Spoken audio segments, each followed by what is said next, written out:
السلام عليكم ورحمة الله وبركاته.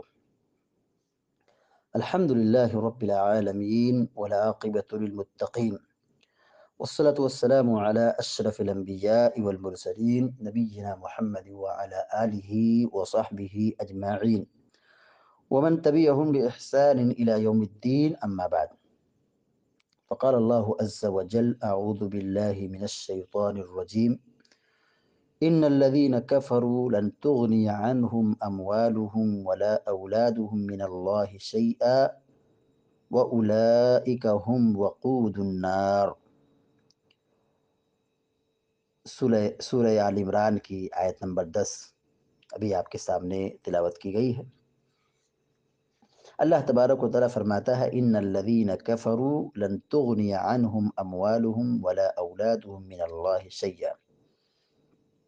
بے شک جنہوں نے کفر کیا ہے، اللہ کی آیتوں کا انکار کیا ہے، یعنی ایمان نہیں لائے، تو ان کے اموال اور ان کی اولاد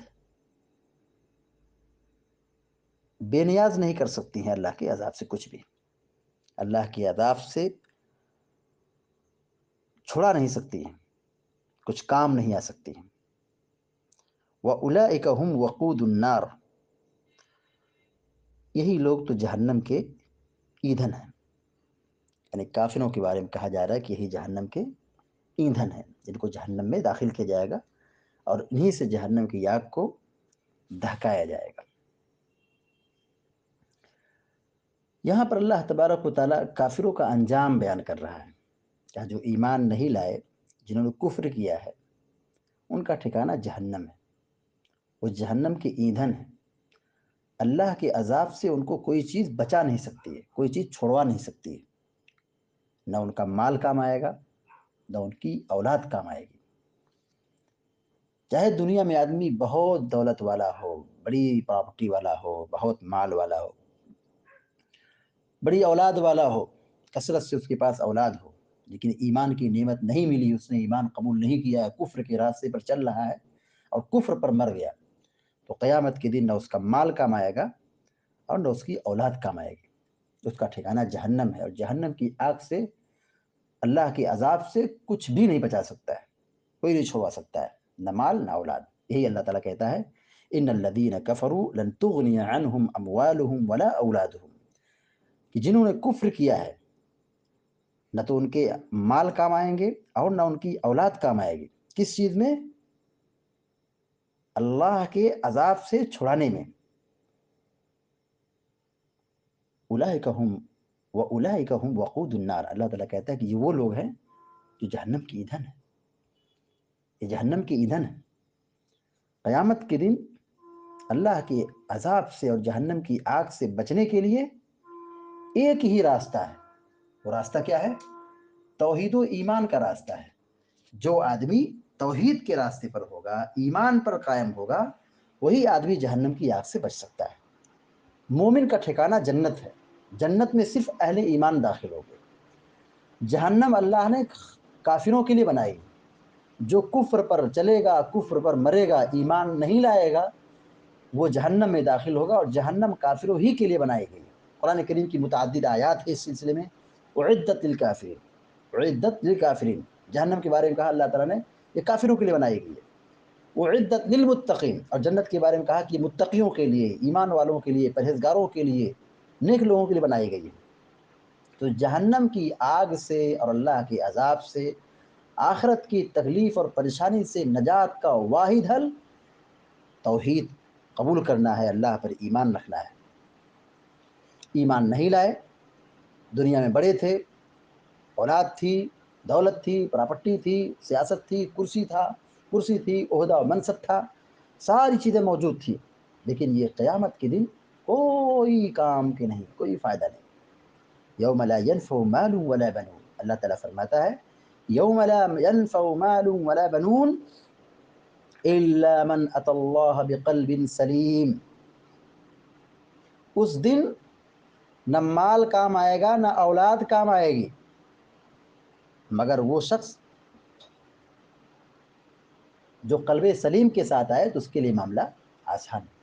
توحید کے ساتھ آئے، دل کی سلامتی کے ساتھ آئے، دل میں توحید ہو، صحیح عقیدہ ہو، دل صاف ہو، نیک عمل ہو، قلب سلیم کے ساتھ اللہ کی جناب میں حاضر ہوا تو وہ بچ گیا، نجات پا گیا۔ لیکن جو کفر پر مرا، شرک پر مرا، توحید قبول نہیں کیا، ایمان نہیں لایا، تب نہ تو اس کی اولاد کام آئے گی نہ اس کا مال کام آئے گا۔ تو گویا کہ اس آیت میں کافروں کے لیے سخت قسم کی پھٹکار ہے، یعنی جو اپنے مال اور اولاد کے فتنے میں مبتلا ہے اور دھوکے مبتلا ہے، اور اسی مال اولاد کی وجہ سے وہ یہ سمجھتے ہیں کہ اللہ نے ہمیں اولاد کی نعمت سے نوازا ہے، دولت کی نعمت سے نوازا ہے، دنیا ہماری ہے تو ہم صحیح ہیں تبھی تو اللہ دے رہا ہے۔ تو وہ اپنے مال اور اپنی دولت پر نشے میں ہے، غرور میں ہے، فتنے میں مبتلا ہو گئے اور ایمان قبول نہیں کیا۔ شیخ سعدی رحمۃ اللہ علیہ اس آیت کی تفسیر میں لکھتے ہیں کہ یہاں اللہ تبارک و تعالی رسولوں کا انکار کرنے والے کفار کا اور جو اللہ کے دین اور اس کی کتاب کا انکار کرنے والے ہیں، نہ ماننے والے ہیں، ان کا تذکرہ کر رہا ہے کہ یہ سخت عذاب کے مستحق بن گئے، سخت عذاب اور سخت پکڑ کے مستحق ہو گئے اپنے کفر اور گناہوں کی وجہ سے۔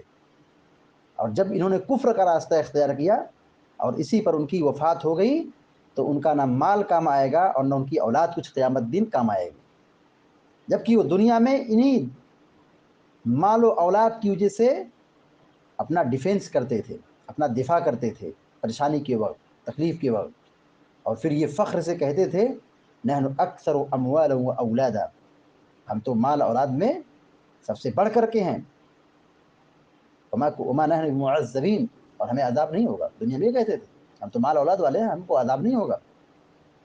تو قیامت کے دن یہ ظاہر ہوگا کہ جو کفر پر مر گئے، ایمان نہیں لائے، تو وہ قیامت کے دن بدترین اور سخت عذاب میں دوچار ہوں گے۔ وما اموالکم ولا اولادکم بالتي تقربکم عندنا زلفا الا من آمن بالله وعمل صالحا فاولئک لهم جزاء الضعف بما عملوا وهم في الغرفات آمنون۔ تو مال اور اولاد کی قیمت اور اس کا فائدہ کب ہے؟ آدمی ایمان لائے اور اچھا عمل کرے تب تو یہ مال اولاد کیا ہوگا؟ فائدہ پہنچائے گا۔ لیکن اگر آدمی پاس ایمان نہیں، عمل صالح نہیں ہے، تو یہ اولاد اور مال یہ کوئی فائدہ نہیں پہنچائے گا۔ دیکھیے ابو لہب رسول اللہ صلی اللہ علیہ وسلم کا چچا تھا، ابو لہب سگا چچا تھا، ایمان نہیں لایا، کفر پر بڑھ گیا، اور نبی علیہ السلام کی جب شان میں گستاخی کی تو اللہ تعالیٰ نے اس کی مذمت میں ایک سورت نازل کر دی، تبت یدا ابی لہب، تبت یدا ابی لہب ما اغنا عنہ مالہ۔ اللہ تبارک و تعالیٰ پوری سورت نازل کر دی ابو لہب کی مذمت میں، جو نبی علیہ السلام سے کہہ رہا تھا کیا؟ محمد تیرے دونوں ہاتھ ٹوٹ جائیں۔ جب نبی نے توحید کی دعوت دی تو نبی علیہ السلام پر بد دعا بھیجی، کہا کہ محمد تیرے دونوں ہاتھ ٹوٹ جائے۔ اللہ تعالیٰ اس کی مذمت میں پوری سورت نازل ہو گئی، کیا کہا؟ تبت یدا ابی لہب، ابو لہب کے دونوں ہاتھ ٹوٹ گئے اور وہ ہلاک ہو گئے۔ ما اغنا عنہ مالہ وما کسب، اس کا مال اور اس کی اولاد اس کو کچھ فائدہ نہیں پہنچائی، بہت مالدار تھا، بہت خوبصورت تھا، بڑی اولاد تھی، لیکن کچھ فائدہ نہیں ہوا۔ سیصلی نارا ذات لہب، یہ گرم آگ میں، شعلے والی آگ میں بہت جلد داخل ہوگا۔ اولاد ہے، مال ہے، دنیا کی ساری سہولیات اور نعمتیں میسر ہیں، لیکن انجام کیا ہو رہا ہے؟ رسول کا سگا چچا ہے مگر جہنم میں داخل ہو رہا ہے۔ تو یہ رشتے اور یہ اولاد، یہ دولت، یہ پراپرٹی، یہ دنیا کی رنگینیاں اور دنیا کی نعمتیں یہ آخرت میں کام نہیں آئیں گی۔ ایمان اور عمل صالح یہی جہنم کی آگ سے آدمی کو بچا سکتے ہیں۔ تو قیامت کے تذکرے کے بعد اللہ رب العالمین نے کافروں کا تذکرہ فرمایا ہے کہ جو اللہ پر ایمان نہیں لاتے ہیں، کفر کرتے ہیں، آیتوں کا انکار کرتے ہیں، رسولوں کا انکار کرتے ہیں، آخرت کے دن کا انکار کرتے ہیں، تو ایسے لوگوں کا ٹھکانہ جہنم ہے، اور جہنم یہ کافروں کے لیے کیا ہے؟ ایندھن ہے۔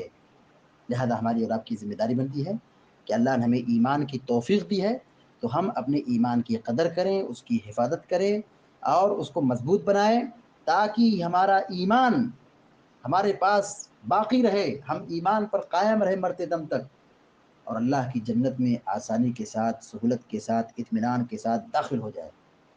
جنت میں وہی داخل ہوں گے جو ایمان والے ہوں گے، اور جنت سے محروم وہی لوگ ہوں گے جو اللہ پر ایمان نہیں لائے، اور ان کا ٹھکانہ ہمیشہ ہمیشہ کے لیے کیا ہوگا؟ جہنم ہوگا۔ اللہ تعالیٰ سے دعا ہے کہ اللہ تعالیٰ ہم سب کو جہنم کی آگ سے بچائے اور جنت الفردوس میں ہم سب کو داخلہ نصیب فرمائے، آمین یا رب العالمین۔ وصلی اللہ علی نبینا محمد وسلم تسلیما کثیرا۔ السلام علیکم ورحمۃ اللہ وبرکاتہ۔